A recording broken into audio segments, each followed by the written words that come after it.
Kabayan, kumusta? Anong balita sa inyo? Sa mga nagbalak na maging truck driver helper dito sa Canada, sana po itong ating video ay makatulong sa inyo at pwede kayong pumunta doon sa job bank dahil ito po ay nakapost doon. At sana po ay mapanood niyo po ito ating video upang malaman niyo kung kayo ba qualify or hindi ba kayo qualify. No? So importante, magbasa muna tayo and then kung sa tingin niyo andyan ang email ilalagay ko. Okay? So again, punta tayo sa job bank.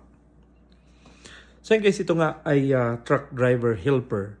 Ito po ay nasa Leduc sa Alberta at $21 per hour, 35 hours per week. At ito po ay full-time, 2 kataong kinakailangan at ito po ay na-verify ni Job Bank.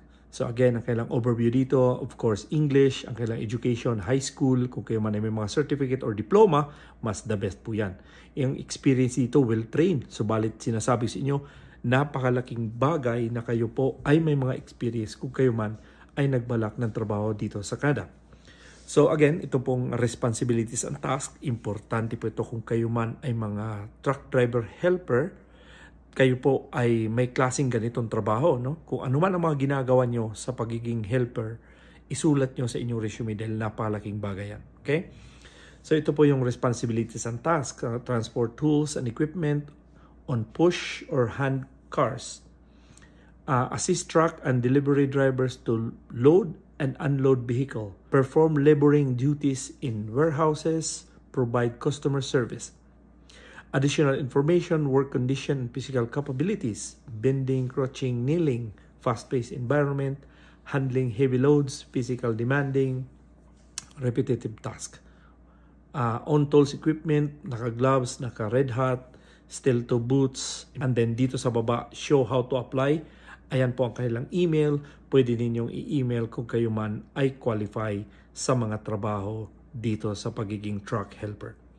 So balit guys, sinasabi ko sa inyo na dito sa paghanap ng mga trabaho opportunities sa Canada, importante mag-apply kayo ayon sa experience dahil napakalaking bagay po yan.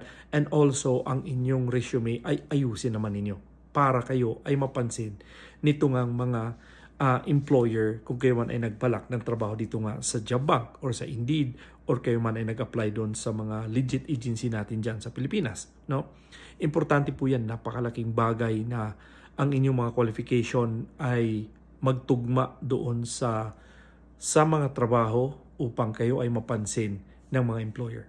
Ito pong ating mga video dito ay sana po ay makakuha man lang ng gabay kung paano mag-apply at saan pwede mag-apply. Kung hindi man to para sa inyo, puntahan nyo lang ang job bank at mag-research kayo kung ano bang hinahanap niyong trabaho upang kayo ay magkaroon ng ideya kung ganito pala maghanap ng trabaho. Okay? So meron tayong maraming mga website dito.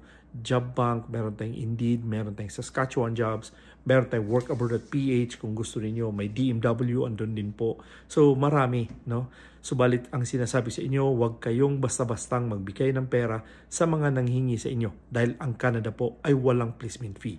Ang Canada po ay pinagpawal maningil ng pera sa mga employee na nag-a-apply dito sa Canada. So, sa mga nanghingi ng mga biometrics o mga ano pa dyan, huwag na huwag kayong magbigay. Okay? So again, sana po yung nakatulong to sa inyo sa mga naghahanap, nagnais ng mga trabaho dito at pwede nyo i-share to ating mga video. So ganun pa man, maraming salamat sa inyong lahat.